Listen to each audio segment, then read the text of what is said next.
Tahimik ang pamilya na mag-asawang itago na lamang natin sa pangalang Poldo at Ason. Sila ay mga retiradong mga guro.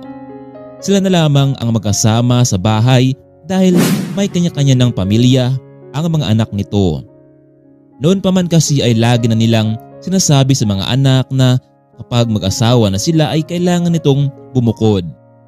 Hindi dahil sa ayaw nila itong makasama kundi dahil tinuturuan nila itong huwag dumepende sa iba. Isa pa, ayaw rin nilang makaabala sa mga anak para sa pagbuo nila ng sariling pamilya. Inilaan na mag-asawa ang kanilang buhay sa pagbibigay ng magandang kinabukasan sa 5 nitong mga anak. Sa kabilang banda, wala silang masasabi sa kanilang mga anak dahil tapos ang mga ito sa pag-aaral at lumaking mga responsable. Dahil nga sila na lamang ang naiwan sa kanilang bahay, ay nasanay na silang tingnan ang isa't isa. Sa sobrang pagmamahal ni Ason sa kanyang mister ay labis niya itong inalagaan. Ganon din naman itong si Poldo sa kanyang misis. Ngunit may pagkakataon na nanihirapan na rin silang dalawa dahil sa kanilang katandaan. Hindi tuloy maiwasan ng ilang kapitbahay na mangialam. Bakit kasi hindi nyo na lamang patirahin dito ang bunso nyong anak? Hindi ba wala pa siyang asawa? Hindi na. Kaya naman namin ni Poldo na alagaan ang isa't isa. Ayaw rin namin na makastorbo sa kanya. Baka kami pang dahilan para hindi siya makapag-asawa. Ngunit sa kabila ng mga sinasabing iyon ni Ason ay hindi niya maiwasan ang mag-alala para sa kanilang dalawang mag-asawa. Unti-unti na rin kasing nawawala ng dati nilang sigla ang katawan. May mga pagkakataon na rin sila na hirap kumilos. Isang araw noon napansin ni Ason na parang nalalabo ang kanyang mga mata. Kaya naman nagtungo agad ang mag-asawa sa ospital para ipasuri. Naghinala itong si Ason na baka dahil lamang iyon sa pagsampay niya ng mga damit noong tanghaling tapat at nasilawan ang kanyang mga mata at kailangan itong ipagpahinga. Ngunit kinabukasan ay lalong lumabo ang kanyang paningin ng ginang at tila aninag na lamang ang kanyang nakita. Sa labis na takot ay nagpadala na siya sa ospital. Ngunit ang hindi alam ng ginang na may inindaring sakit ang kanyang mister. 1 linggo ang nakalipas nang biglang sumakit ang dibdib nito dahilan upang hindi niya ito ipaalam sa kanyang asawa at mag-isang nagtungo sa ospital.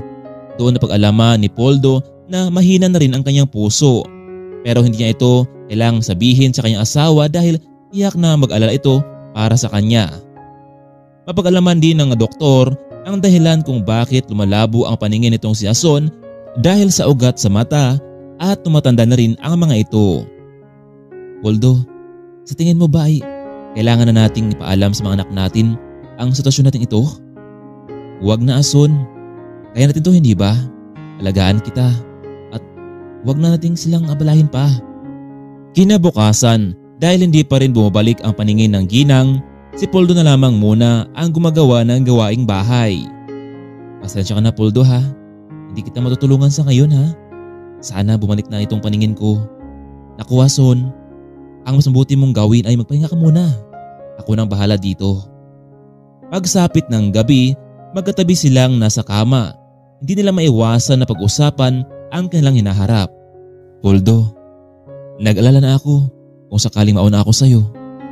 Bumalik ka na sa anak natin ha. Lalo na sa pangalan natin dahil siya ang may malaking kita. Huwag kang magsalita ng ganyan. Mas gusto ko pang ako ang mauna kaysa sa'yo dahil hindi ko kaya mawala ka sa buhay ko. Poldo, kailangan nating tangkapin ang katotohanan na nasa dapit hapon na tayo ng ating buhay. Doon rin naman tayo putungo, hindi ba? Paano naman kung akong mauna Ason? Ayaw kong mag-isa ka lang dito sa bahay at iyak kong magmukmo ka dito. Poldo, kapag ikaw ang mauna, huwag mo akong alalahanin dahil uuwi ako sa manak natin. Tama nang etong pinag-usapan natin. Ang mabuti pa ay magpahinga ka na Ason. Palagi kong pinagdarasal na sana ay muli na makakita ang aking asawa. Ngunit habang tumatagal ay lalong nawalan ng paningin si Ason. Kaya pumunta sila sa ibang espesyalista. At natukoy doon na mas lalong nanghina na ang ugat sa mata nito. Ason, huwag kang matakot dahil ako ang magsisilbing mga mata mo. Ayos lang naman sa akin yun Poldo. Pero ang inalala ko lang ngayon, yung araw na huli kitang nakita. Dahil sa pangyayaring iyon, mas kinakailangan ni Poldo na palakasin ang kanyang sarili. Isang umaga noon habang nakaupo lang si Ason at naghintay ng makain nila, nakarinig ito ng malakas na kalabog. "Poldo? Ano nangyari sa dyan? Magsalita ka." Pilit na naglakad si Ason upang hanapin ang asawa. Wala na itong pakialam kung anuman ang kanya masagi. Ang mahalaga ay malaman niya kung ano ang nangyari sa asawa. Bigla nang kinakabahan itong si Ason, kaya naman sumigaw na ito at humingi ng tulong. Nakita na lamang nilang nakahandusay na ang matandang si Poldo sa sahig. Agad nila itong dinala sa pinakamalapit na ospital. "Ma, bakit hindi niyo pinaalam sa amin na may naramdaman kayo para naman matulungan namin kayo?" "Anak, ang sabi kasi ni Poldo ay itago namin ito. Pero ang totoo, hindi na pala namin kaya. Ma, kahit kailan, hindi kayo mabigat sa aming mga anak. Mahal namin kayo. Responsibilidad namin na alagaan kayo kapag hindi nyo na kaya." Ilang saglit pa lumabas na ang doktor.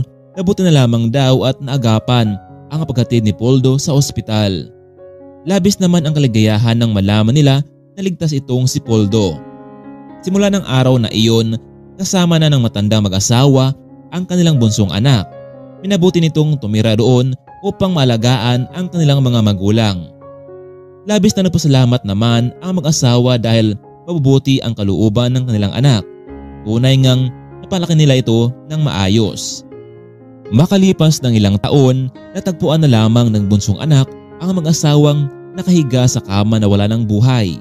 Hanggang sa huli ay hindi pa rin sila nagkahiwalay. Talagang mahal na mahal nila ang bawat isa, kahit sa kamatayan man. Ito ang pangarap ni Poldo at Ason, ang sabay kunin ang buhay ng may kapal. Napatunayan ng mga ito na kahit sa huling sandali ay hindi mabitiwan ang kanilang totoong pagmamahalan.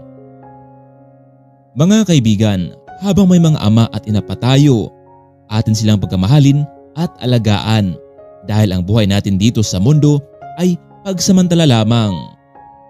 Isang kwentong maaring may kalintulad sa totoong buhay. Hanggang dito na lamang muna kaibigan. Maraming salamat at paalam.